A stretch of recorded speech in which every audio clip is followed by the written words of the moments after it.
What a contrast that line of thinking is to the men who founded this republic. Thomas Jefferson said, "There's not a truth existing which I would fear or would wish unknown to the whole world." It's a shame that so many people in Jefferson's country don't feel that way. They believe that their ideology is more important than the facts. Or even worse, they tend to confuse their ideology as the facts. Well, I know this to be true because the Bible says so.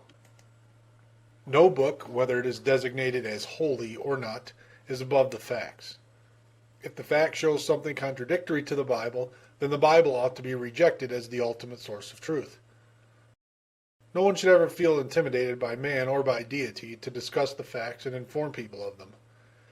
In other words, we ought to be able to openly discuss the problems facing our nation and who is likely behind them and not feel intimidated to do so.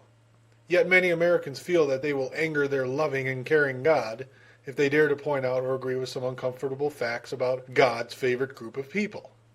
But I have to reiterate that no man or deity should be so controlling of us that he would keep us from reporting the facts, as uncomfortable or offensive as they might be. Truth is truth, regardless of who likes it or not. Now, the Jews don't believe that, of course. They believe that truth is defined as to what benefits Jews, and everything else is anti-Semitism, hate speech, racism, bigotry, xenophobia, etc. This is the mindset of the Jews. It has to be beneficial for them or it cannot be allowed to be discussed openly and critically, even in a society which is founded on the very principle of freedom of speech and openness. For example, if the Federal Reserve is controlled by Jews, don't you think we ought to be able to say that the Federal Reserve is controlled by Jews? No one should feel intimidated or fearful of pointing out those facts, as uncomfortable as they might be for some. Yet that is not the case for many Americans, religious and otherwise. Now I realize that as of this day, the Jews cannot legally penalize an American citizen for simply reporting negative facts about them, although they would certainly like to, because of the First Amendment, which guarantees freedom of speech, even speech that people don't like, and even speech that Jews don't like. But the Jews have found little ways to get around the First Amendment. For instance, if you post a video on YouTube or a similar site that merely points out some of the aforementioned facts about Jewish control of the Federal Reserve, you're likely to get one of these. We encourage free speech and defend everyone's right to express their points of view, even if unpopular. But YouTube does not permit hate speech. Hate speech means content that promotes hatred or violence against members of a protected group, race or ethnic origin, religion, disability, gender, age, veteran status, and sexual orientation, gender identity. Sometimes there is a fine line between what is and what is not considered hate speech. If you're not sure whether or not your content crosses the line, don't post it. Now, the term hate speech is subjective, even to the people who are pushing the term on us, and I can prove it to you. Mark Potok, the Jewish spokesman for the Southern Poverty Law Center, which is a Jewish group, and by that I mean it is a group with a disproportionately large number of Jews in its hierarchy, said in an interview with CNN that there is no legal or shared definition of hate speech. Potok said, and I quote, "There is no legal meaning. It's just a phrase. Hate speech is in the ear of the beholder." Now that is interesting. If hate speech is in the ear of the beholder, and you can have an entire video removed from YouTube that points out some uncomfortable facts about Jews, then doesn't that tell us exactly whose ears are determining what hate speech is? And of course, this very personal definition of hate speech is pushed on the rest of us. So that's one of the little ways the Jews work to keep facts against them out of the public sphere. Censorship. There's also the intimidation factor. I've already shown how this works with religious people, but it's also valuable to know how this factor works on others who may not be religious or may not be as religious as those waiting for the rapture. In the United States, we are raised with a very infantile concept of good and evil. And this is generated primarily from two sources. One is church and the other is pop culture. In essence, television, movies, magazines, comic books, etc. If you're a secularist and you're not raised in a church, then you'll have your opinion formed for you by the pop culture, which also reinforces much of the good and evil nonsense that the religious people hear in church. The Star Wars movies are good examples of this. There is a very clear and distinct line of good and evil in those movies. The evil dark side is always trying to take over the universe and enslave everyone, and the light side, of course, is trying to heroically stop the dark side. There are many other examples of this too in American pop culture. And Americans, whether they are religious or not, grow up with this very infantile concept of the world embedded deep into their psyche. And when Americans are old enough to comprehend the real world around us, we start getting our prescription doses of political propaganda.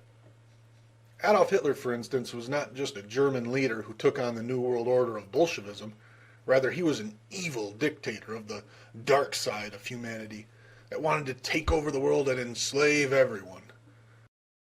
And of course, the people who opposed him were heroic and courageous, God-fearing people going to war to help out their fellow man and to make sure that freedom and liberty prevailed and that the dark forces were defeated.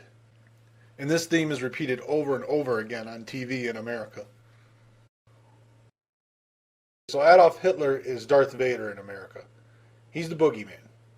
And because Adolf Hitler is the evil boogeyman, the things he believed and said were also evil, especially, of course, his opinions of Jews. Anyone who can be associated with Hitler or his beliefs faces quite a bit of adversity in America. First, you have to understand the programming factor, or the brainwashing factor, if you want to call it that. For instance, one of the rebuttals I hear the most often against the facts about Jews is something along the lines of, well, I agree with a lot of what you say until you start blaming Jews. In other words, the facts and their sources make no difference. Once someone hears the word Jew in a negative fashion, his brain immediately shuts down and his mouth takes over, and he simply starts repeating all the slogans he has heard on TV or in church. Wow, you sound like Hitler. Or, don't you know that type of thinking led to the Holocaust? Like I said, this Star Wars programming runs really deep into the American psyche. It's also a good measurement of knowledge and intelligence. If someone outright rejects the facts about Jews in this fashion, it is obvious that either A, he has not studied this subject and doesn't know the control the Jews truly have over America, example given, the Federal Reserve, or B, he has heard something he knows is a no-no and immediately retreats from it because he is simply not sharp enough to understand what a fact is. More often than not, it's probably a little of both. But either way, it's still a good method to determine whether you are speaking to someone who is smart and capable of critical thinking, who has done his homework, or if you're speaking with someone who just follows the crowds and repeats the slogans.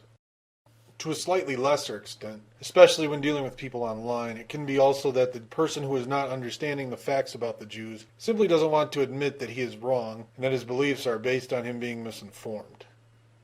Quite often this is the case, especially when giving facts to someone who is very opinionated.